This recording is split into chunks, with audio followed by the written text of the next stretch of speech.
Ukraine's President Zelensky urges world leaders to tone down rhetoric on threat of war with Russia.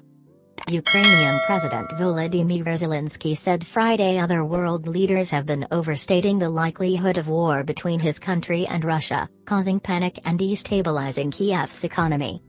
Speaking to foreign reporters Friday, Zelensky said he explained in phone calls to world leaders like US President Joe Biden and France's Emmanuel Macron that, though the threat from the Kremlin is imminent and constant, Ukrainians have learned to live with it since Moscow invaded in 2014. They are saying tomorrow is the war. This means panic, Zelensky said.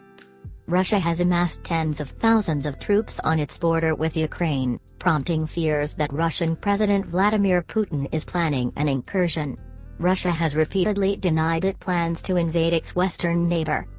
The exact severity of the threat posed by Russia remains unclear and has reportedly been a point of contention between Zelensky and Biden. Their conversation Thursday purportedly did not go well, a senior Ukrainian official told CNN.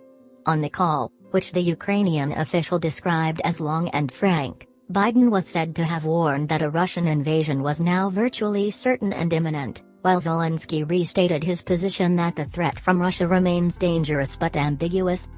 The White House disputed that account and said that anonymous sources were leaking falsehoods. A spokeswoman said Biden warned Zelensky that an invasion in February was what she called a distinct possibility. When asked about his conversation with Biden, Zelensky thanked the U.S. president for his support, but said the Russian troop buildup was not much more significant than what he had seen in the past. "I'm the president of Ukraine, I'm based here, and I think I know the details deeper than any other president," Zelensky said. "We don't have any misunderstandings with President Biden. I just deeply understand what is going on in my country just as he understands perfectly well what's going on in the United States. I'm not being critical of President Biden," Zelensky added. All sides appear to be holding out for a diplomatic solution, despite the disagreements. Zelensky said he was willing to meet with Putin for a serious conversation and suggested that Biden set up a platform for dialogue between Washington, Kiev, and Moscow. "People don't understand the value of human life and that's what it's about. I do support serious dialogue," Zelensky said. The ball, right now, appears to be in the Kremlin's court. The US and NATO submitted separate written responses to Russia's publicly aired concerns on Wednesday, an overture that Moscow had requested. While the US did not disclose what was in the document, Secretary of State Antony Blinken said on Wednesday that it contained our own proposals for areas where we may be able to find common ground. Blinken also said that there will be no change to NATO's open-door policy, leaving the US at odds with Russia's demand that NATO commit to never admitting Ukraine to the alliance.